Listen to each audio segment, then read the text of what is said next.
Et la première image de cette édition tout d'abord, c'est donc la conférence de presse officielle de la mairie de Lille. Et hier, une semaine avant la braderie 2015, la ville a rassemblé ses forces vives pour faire le point sur cette nouvelle édition.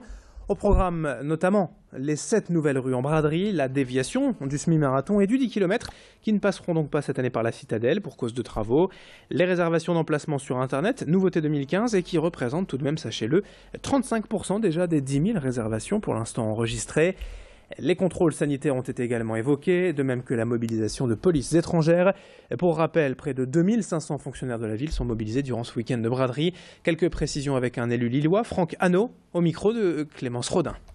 De façon traditionnelle, les gens viennent ici en mairie ou dans son extension pour réserver leur emplacement avec les documents qu'on leur demande qui sont souvent une taxe d'habitation, quelque chose qui justifie qu'ils habitent là.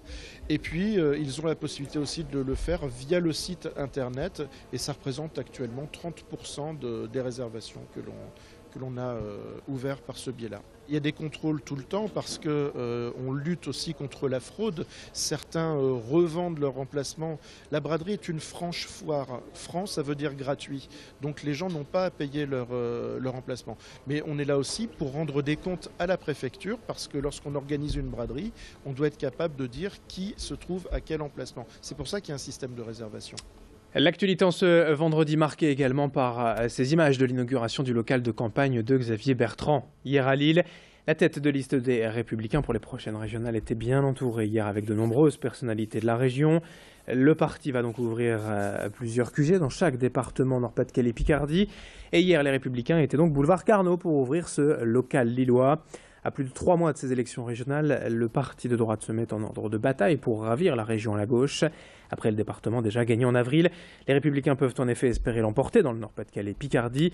On ne manquera pas de toute façon d'en reparler d'ici les prochaines semaines sur Grand Lille TV.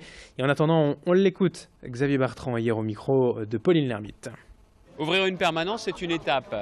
C'est Lille bien sûr, mais ça ne sera pas que Lille. Il y aura Amiens, il y aura d'autres permanences dans chacun des départements. Parce que c'est la façon dont je veux à la fois mener cette campagne et diriger cette région sur le terrain. Et ce qui est important aussi pour moi, c'est de bien montrer qu'on est dans une liste de rassemblement. Il y a les Républicains, mais pas seulement. Il y a l'UDI, les centristes. Et il y a aussi un certain nombre de forces économiques qui seront représentées. Les chefs d'entreprise, les agriculteurs et aussi les chasseurs. Je veux vraiment que les gens puissent se dire que ça sera une équipe qui va nous ressembler. Et pour moi, c'est très important. Tout autre chose également dans cette édition, une belle idée de sortie pour vous et vos enfants ce week-end, le 21e festival Vapeur à Wagny dans le Pas-de-Calais. Et ici, vous l'avez compris, on parle d'une véritable passion pour le ferroviaire.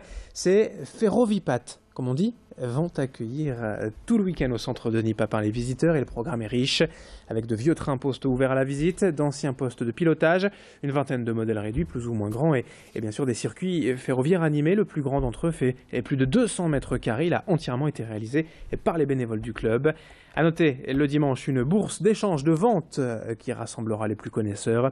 Explication et présentation du programme au micro de Sophie Laden. Vous allez voir toute la partie chemin de fer, vous allez voir des quantités de réseaux. Il y a des gens qui viennent de la France entière exposer des réseaux complémentaires à ceux que nous avons déjà. Les gens vont également voir les machines à vapeur qui vont tourner. Nous avons des amis anglais, des amis belges, des amis néerlandais qui vont venir faire tourner leurs machines. Donc ensuite, ils pourront également voir toute la partie que je vous disais tout à l'heure des trains postaux, qui est quand même vachement intéressant à visiter. La mine est également ouverte et nous allons en voir également le dimanche, en complément, disons, une exposition de voitures anciennes. Et puis on termine avec quelques images dans ce journal pour vous présenter un tout nouveau sport dans la métropole lilloise, le floorball. C'est quasiment comme du hockey, les joueurs ont d'ailleurs des crosses dans la main, la balle est légère et l'objectif aussi c'est de marquer des buts. Mais tout cela se passe en salle, sans patins aux pieds.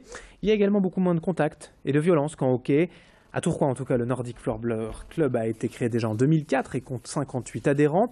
Le club recrute d'ailleurs pour former une deuxième équipe. Et ce week-end, le club organise son tournoi annuel de pré-saison en présence d'équipes internationales. C'est demain samedi et dimanche au complexe Léo Lagrange de Tourcoing. L'entrée est libre, avis aux amateurs.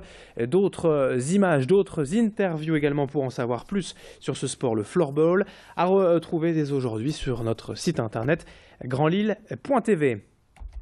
Fin de ce journal, merci à vous de l'avoir suivi. Très belle journée en notre compagnie. Dans un instant, vous le savez, vos prévisions météo ainsi que l'infotrafic. Merci de votre fidélité. A tout de suite sur Grand Lille TV.